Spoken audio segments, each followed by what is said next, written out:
শ্বশুর কর্তৃক ধর্ষিত হয়। আসিয়ার বয়স মাত্র ৮ বছর, সে তৃতীয় শ্রেণীর ছাত্রী।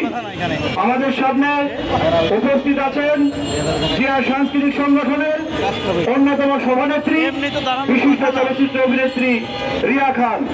এবার আসিয়া ধর্ষণের প্রতিবাদ স্বরূপ প্রতিবাদী বক্তব্য রাখবেন সম্মানিত অভিনেত্রী রিয়া খান। হ্যালো, আসসালামু আলাইকুম। অ্যাকচুয়ালি কিছু বলার ভাষা নাই, আমি খালি দুই তিনটি কথা বলবো যে মানুষ কিভাবে এত হিংস্র হতে পারে। ৮ বছরের একটি শিশুকে, আমাদের বাংলাদেশে একটি কথা বলে ড্রেস নিয়ে সমস্যা। আসলে কি ড্রেসের সমস্যা ভাই? আপনারা বলেন তো। যে ৮ বছরের মেয়েটি ধর্ষিত হয়েছে, তার কি ড্রেসে কোনো প্রবলেম ছিল? আপনারা বলেন, আসিয়ার ড্রেসে প্রবলেম ছিল? সে মাদ্রাসায় মাত্র পড়ছে, যার কোনো শারীরিক গঠনেই হয়নি যে একটা মানুষকে ধর্ষণ করা যায়। কই, আমার তো চোখে পড়ে না যে একজন যারা হাতা কাটা ড্রেস পরে পরে তারা ধর্ষিত হয়েছে এই বাজারে, হচ্ছে না। তাইলে প্রতিনিয়ত একটি ৪ বছরের শিশু, গতকালকে দেখেছি একটা ফরিদপুরে একটি ৪ বছরের শিশুকে নির্যাতন করা হয়েছে, ১৫ বছরের ছেলে। তার ২ দিন আগে কুমিল্লা গাইবান্ধা ১০ বছরের আপন বাবা ধর্ষণ করেছে। আমরা কোন দেশে বাস করছি আপনারা বলবেন? আসিয়ার মতো একটি বাচ্চাকে, যাকে মানে ভাষায় এগুলো তো ক্যামেরার সামনে বলা যাবে না, তাকে কিভাবে নির্যাতন করা হয়েছে।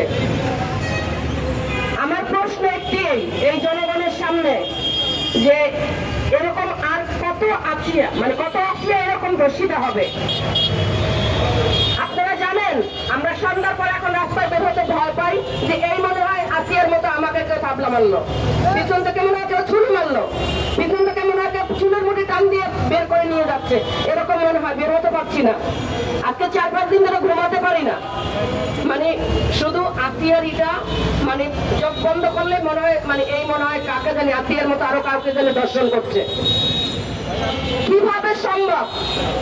বাবা কি সন্তানকে ধর্ষণ করতে পারে? একটা ভাই কি তার বোনকে ধর্ষণ করতে পারে? আমার তো জানা নাই। সবাই বলে মিডিয়া খারাপ, মিডিয়ার মানুষ খারাপ, মিডিয়ার মানুষ এই মিডিয়ার। কই, আজ পর্যন্ত মিডিয়ার কোনো মানুষকে তো কেউ ধর্ষণ করতে পারে নাই? হ্যাঁ, মিডিয়ার মানুষকে কেউ ধর্ষণ করতে পারছে? বলেন আপনারা সাংবাদিক ভাইরা, আপনারাই বলেন। মিডিয়ার মানুষকে কিন্তু কেউ ধর্ষণ করতে আজ পর্যন্ত পারেনি। তাহলে সাধারণ মানুষকে, এই যে সাধারণ মানে শিশু বাচ্চা, তাদেরকে কিভাবে ধর্ষণ করছে? বলার ভাষা নয়, কিছু বলতে পারবো না। আমি শুধু একটি জিনিস চাই, আসিয়াকে যে ধর্ষণ করেছে ৩ জন মিলে, সাথে যারা ছিল, একজন মহিলা লোক, একজন মা কি করে পারে হেল্প করতে, এই কাজে সহযোগিতা করতে? এটা কি সম্ভব? সে কি মা? আমার তো মনে হয় না সে কারো মা বা কারো শাশুড়ি বা কারো বোন হতে পারে। আমি একটাই কথা বলবো, কোন আদালতে বিচার চাই না। আদালতের বিচার 2 বছর, 1 মাস, 2 মাস, 6 মাস। আদালতের বিচার চাই না, বিচার চাই ওপেন ফাঁসি হবে, যেটা আমাদের কোরআনে একদম উল্লেখ করা আছে। ধর্ষিতা মানুষকে ওপেন, তাকে জবাই করা হবে, তাকে ওপেন ফাঁসি দেওয়া হবে।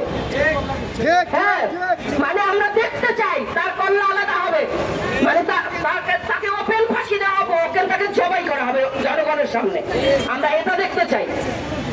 আমরা আদালতের বিচার চাই না ভাই। আদালতে বহুত বিচার করছেন আপনারা, মানে যারা ধর্ষণ করেছে অনেক বড়, মানে এত বিচার করেন আপনারা। 2 মাস পর, 6 মাস পর সে আবার বের করে আরো 10 জনকে ধর্ষণ করবে। এটা আপনারা চাচ্ছেন? আপনারা কি এটা চাচ্ছেন যে 2 মাস 6 মাসের বিচার হোক? আমরা 2 মাস 6 মাসের বিচার আদালতে চাই না, আমরা ওপেন ফাঁসি চাই।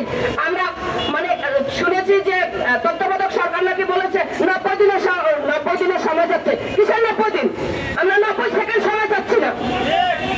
আমরা এই আসিয়ার ফাঁসি আমরা মানে ইমিডিয়েটলি চাচ্ছি। আমরা 90 দিনে না, 90 সেকেন্ডে তার ফাঁসির দাবি করছি। আমরা ওপেন ফাঁসি চাই, ওপেন। আমরা দেখতে চাই যেটা আপনার আরব কান্ট্রিতে হয়ে আসতেছে, যেটা সৌদি আরবে হচ্ছে, যেটা ওমানে হচ্ছে, যেটা দুবাইতে হচ্ছে। আমরা 15 দিন না, আপনি 15 দিন, আমি 15 সেকেন্ড দিতে পারছি না। আর কজন আছে প্রতিদিন আপনার 6 থেকে 10 জন মানুষ ধর্ষণ হচ্ছে, সব বাচ্চা। ওই একটা অ্যাডাল্ট মেয়েকে তো কেউ অ্যাটাক করতে পারতেছে না। আবার বলে বাংলাদেশের ড্রেসের সমস্যা। কিসের ড্রেসের সমস্যা? আমরা কি মেয়ে ধরছি এখানে? আমাদের ধর্ষণ করবে, আমাদের স্বাধীনতা নেই। হ্যাঁ? যদি এই কথা আমরা উল্লেখ করি তাহলে আপনি আউট অফ কান্ট্রিতে চলে যান, আপনি আমাদের পাশের কান্ট্রিতে ইন্ডিয়াতে চলে যান, সেখানে মেয়েরা শর্ট প্যান্ট করবে না, কেউ ঘুরেও দেখাতে পারে না। তাহলে তো সবার আগে তারা ধর্ষণ হবে। যদি ড্রেস আসে, যে ড্রেস নিয়ে কথা বলে, তাহলে সবার আগে ধর্ষণ হবে আমেরিকা, সবার আগে ধর্ষণ হবে ইন্ডিয়া, সবার আগে ধর্ষণ হবে বোম্বাই, সবার আগে ধর্ষণ হবে চীন। তো তারা তো ধর্ষণ হচ্ছে না। তাহলে বাংলাদেশে একটু হলেই খালি ড্রেসের সমস্যা, ড্রেসের সমস্যা, ড্রেসের জন্য ধর্ষণ হচ্ছে, এটা সম্পূর্ণ ভুল কথা। মানুষের মন, মানসিকতা, নজর সব নষ্ট হয়ে গেছে। নিজের মাকে মনে হয় তার সাথে যদি ঘুমাতে পারতাম, এত বড় এত খারাপ হতে পারে এরা। এমন মানুষ আছে যে সুন্দর একটা বোন যদি হয়, পাশের আমার ভাইকে, আমার যদি বোন না হতো তাহলে আমি এরকম কাজ করতে পারতাম। এই হলো বাংলাদেশ, এই আমাদের বাংলাদেশের মানুষের আচরণ ব্যবহার। যদি নিজের বোন না হতো, প্রতিদিন মনে হয়